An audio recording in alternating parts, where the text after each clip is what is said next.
நேத்து நைட்டு ஒரு படம் பார்த்தங்க. உண்மையிலே எனக்கு செருப்பால் அடிச்ச மாதிரி இருந்துச்சுங்க. எங்க அப்பா உலகத்துல தோசையை திருப்பி போட்டு பாத்திருக்கேன், இப்ப இட்லியவே திருப்பி போடுறானே. அந்த படம் தாங்க தாய் கிழவி. சிவகுமார் அவர்கள் டைரக்டர் செம்மையா படம் எடுத்திருக்காங்க.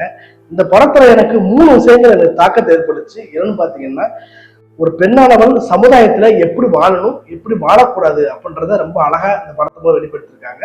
ரெண்டாவது என்னன்னு பாத்தீங்க அப்படின்னா, எந்த ஊர்லயாச்சும் பெத்த குழந்தைய பாதுகாக்க முடியல, என்ற காசு இல்லை அப்படின்னு சொல்லி கொள்ள சொல்லிருக்காங்களா அப்படின்றதையும் இந்த படத்தை வெளிப்படுத்திருக்காங்க. ஏன்னா பெத்த அம்மா அப்பாவையும் என்னால பாதுகாக்க முடியல, என்னை பார்த்துக்க முடியல, எனக்கு காசு இல்லை, கொன்றுங்க அப்படின்ற மாதிரி இந்த சீனை ரொம்ப அழகா இந்த படத்தை வெளிப்படுத்திருக்காங்க. அது வந்து தாய் தந்தைய ஒரு நினைச்சு பார்க்குற அளவுக்கு இந்த படம் தாக்கத்தை ஏற்படுத்திருக்கு எனக்கு.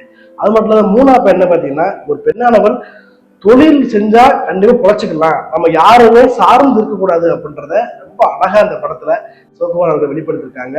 ஒவ்வொரு பெண்களும் கண்டிப்பா இந்த படத்தை பார்க்கணும், பார்த்து நீங்க நல்லபடியாக வாழணுன்றதை ரொம்ப அழகா படுத்திருக்காங்க. இந்த படத்தை பார்க்க மிஸ் பண்ணிடாதீங்க.